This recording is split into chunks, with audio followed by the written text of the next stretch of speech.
Good morning, students. I hope you're taking care of yourself during this extended break. I hope you're finding some routine in this sort of chaos. I'm here today to deliver some guidance for uh, sixth grade social studies. So, for my students, they have probably had videos, hopefully, watched videos from me. Um, this year. And if I do not teach you, hopefully you get something from this. I'm trying to do this for the entire sixth grade social studies. Right now, I'm going to discuss geography of Canada and how that relates to the choice board so that you can do some of these assignments. I'll be honest, I'm delivering this on April 14th, but I think your stuff related to Canada is for the second week of April. So I will do my best to make this concise and get to Australian geography and deliver that to you as soon as possible. If you were to look at the standards for Canada, and I'm just using my portfolio, I will send a link to your teachers so they can give this resource to you and you can look at it. I've included maps and standards. So it says you have to locate selected features of Canada. It says that you need to be able to locate on a political or physical map the St. Lawrence River, Hudson Bay, Atlantic Ocean, Pacific Ocean, the Great Lakes, the Canadian Shield, and the Rocky Mountains. I always ask my students to turn these standards into I can statements because it is what they are required to do. So you need to be able to do this. One of the resources I've included is a YouTube video, Geography of Canada. It's from, I think, Discovery Education. You can watch it and find out. It's a good background, fundamental information for all of these places, and many of these places are discussed.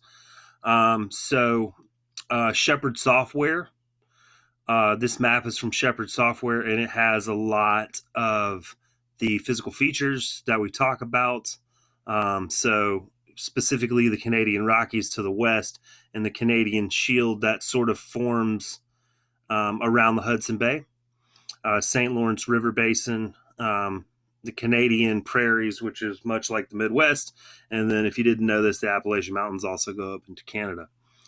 So this map is from the Georgia Performance Standards. So it shows you all of the places you have to learn. Of course, there are more physical features in Canada than the ones we are having to learn, but you only have to learn, I think, Pacific Ocean, Rocky Mountains, Great Lakes, Atlantic Ocean, St. Lawrence River, Canadian Shield, Hudson Bay. So not that many.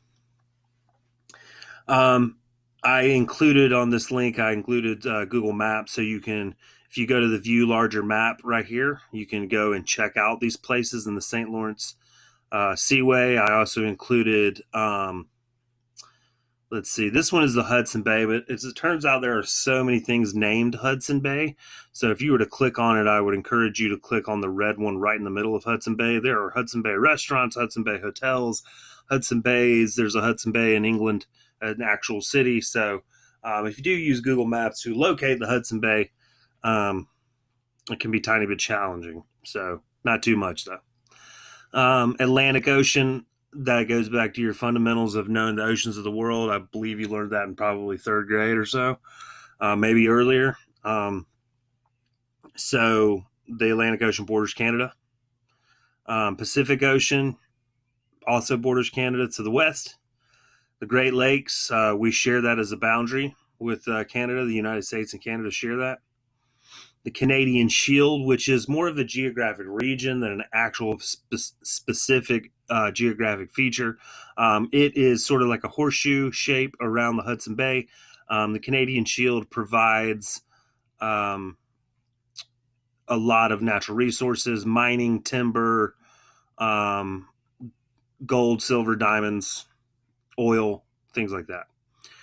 The Canadian Rockies, the Rockies from the United States extend all the way up into Canada. They are very similar in nature to the ones in the United States. Climate is very similar. Wildlife is very similar.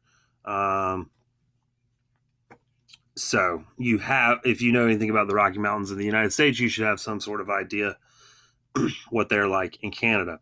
Okay, so for the political features, it says located on a world and regional political physical map, Canada and the province of Quebec That is only one of the provinces. There are 10 provinces. Provinces are like the states of the United States.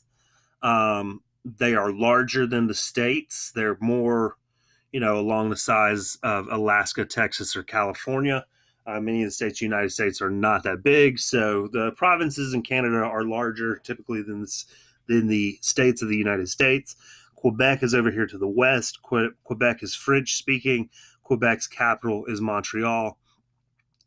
So that is the only one you are required to know.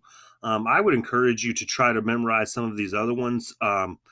Toronto is in Ontario, and British Columbia, Victoria over on the West Coast. That's more like, the Portland, Oregon, and Seattle, Washington of Canada over on the west side here. So, knowing your neighbors to the north is pretty beneficial to your just overall understanding of geography. So I would pretty much encourage you to try to learn more than what just one province. Here is a map with the capitals on there. I will, and again, it shows you Pacific Ocean, Atlantic Ocean, Hudson Bay. So it gives you some of the physical features as well. And I will include all these resources. I went ahead and I might be updating these resources as we go along, so you can check them out, periodically to see if you're getting more information. But I included the capital cities to a lot of these places, to a lot of these provinces, because I want you to be able to go into Google Maps, view the larger map, look at the city, go to the pictures. And I'm not doing that in this video for sake of time, but I want you to kind of get a feel for the architecture. One thing I'll say about Montreal and Quebec, you will see more French-styled architecture. The other places you would see more British-styled architecture. That's something we'll discuss when we talk about the culture of Canada. But yeah, this is just a snapshot of the geography of Canada. The videos will go into more detail. We'll keep posting resources. I'm sure your teachers will also give you guided notes. I don't know if you have to do them. You'll probably have to read them if you want to understand the geography. But that is a snapshot. So we're trying to keep these videos short and sweet to the point. Even if I do not teach you and you want to ask me a question, you may. But just in general, please email your teachers if you have questions about any of the assignments. How this relates to the choice board. So for the week of April 20th to the 24th, the acrostic poem where you pick the word and then you think of something and then explain it that begins with the same letter. So what I'm explaining to you would have more to do with this week, right? Or creating a Kahoot, but all of the resources I'm going to share with you would help with these assignments in the middle. The first one for the week of April 20th through 24th, and then the second one right in the middle with creating the game, the Quizlet or the quizzes. It might help you with this one up here in the corner too. So again, I apologize for doing this out of order, but I will be giving you information on Australian geography to do the week of the 13th to the 16th here really soon in the next couple of days. So again, if you got any questions, email us, let us know what's up, and I will talk to you soon. Thank you very much.